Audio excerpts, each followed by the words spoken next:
or rolling? Jenna right now is pitching from the mound. We want to talk about foot placement on the mound.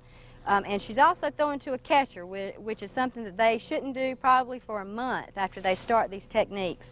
And we're trying to get the correct distance to the catcher, and also using the rubber to explode at the end when we were talking about with the wrist snap and the foot pushing out, the hip slamming the door. We're going to use the rubber to our advantage. And a lot of techniques show where you come on the rubber and you come through and you fly off the rubber, so your foot leaves the rubber before you ever release the ball. This technique shows that you can use the rubber to your advantage as far as a push point, so everything explodes at what time, and then you're just actually walking through for the follow through.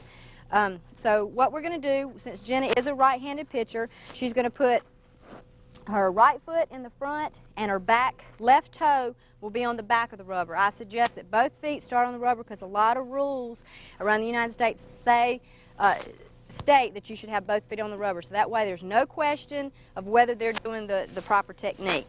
Now what she wants to do is actually line her ball up with her catcher, not her right foot, because when they're in an open door position, the ball is slightly in front of their body. So that's where the line is going to come. That's the plane. So you want the right foot, the front foot, over to the side a little bit so the ball has that plane to go to the catcher with. Okay, so she's off to the left-hand side of the mound just a little bit.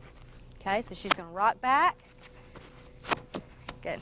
Two-hand catches from the catcher because we're going to play like we practiced, and we're always going to catch with two hands, coming through, pushing at the end.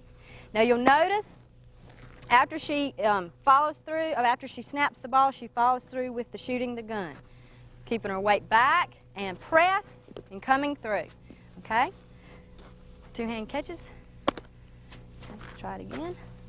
Now you'll notice we don't do a lot of rock back here. We don't do a lot of stepping back because we're trying to make this motion as efficient as possible.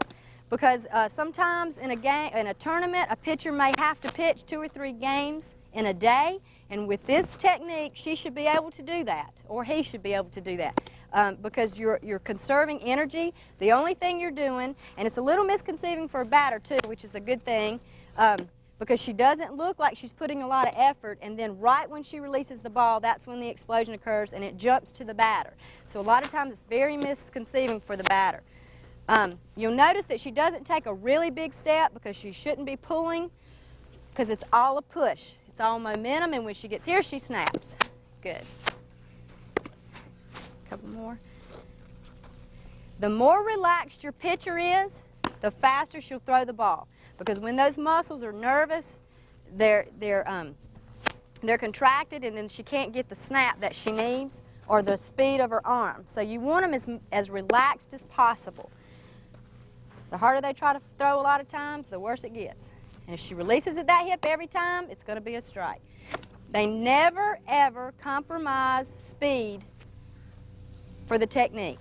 You always want them to do the proper technique and snap that wrist hard. If it goes way over the catcher's head for a while, that's okay. Because with this technique, what you're trying to teach them is that they can fix themselves on the mound. Because a lot of times as coaches, we can't get out there and walk to them on the mound and get to them to talk to them. So they got to know, with this technique, if that ball's going high, there's 2 things that's happening. I'm taking too big of a step, or I'm releasing too late, which means in front of their body. If they're on that mound and the ball is hitting the dirt before it gets to the plate, there's 2 things happening there. I'm taking too short of a step, or I'm releasing behind me instead of right at my hip, because the release point is right there at your hip. If they brush the hip and snap right there, it's going to be there in there every time. Okay, a couple more, Jen. Good. You notice how she's rocking her hand up? She's not pausing at the top. She's starting from the bottom and letting that momentum take her all the way. And then she's following through at the end, shooting the gun. There you go. Good. Thank you. Okay, we're going to get a little different view of Jen pitching now from the back.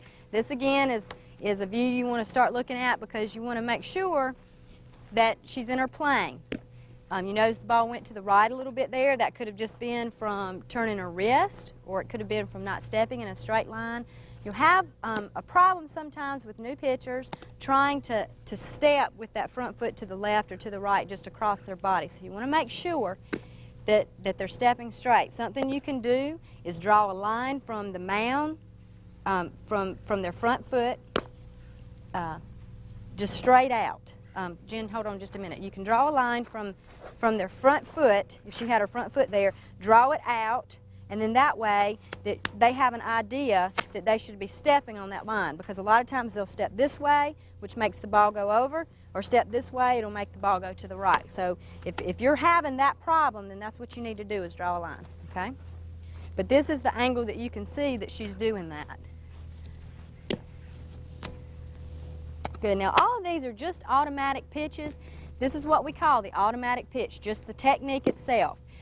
When they're in a game and they look like they're having trouble throwing the strikes and they start struggling, all you have to do is yell automatic pitch, and most of the time they just go in that automatic mode.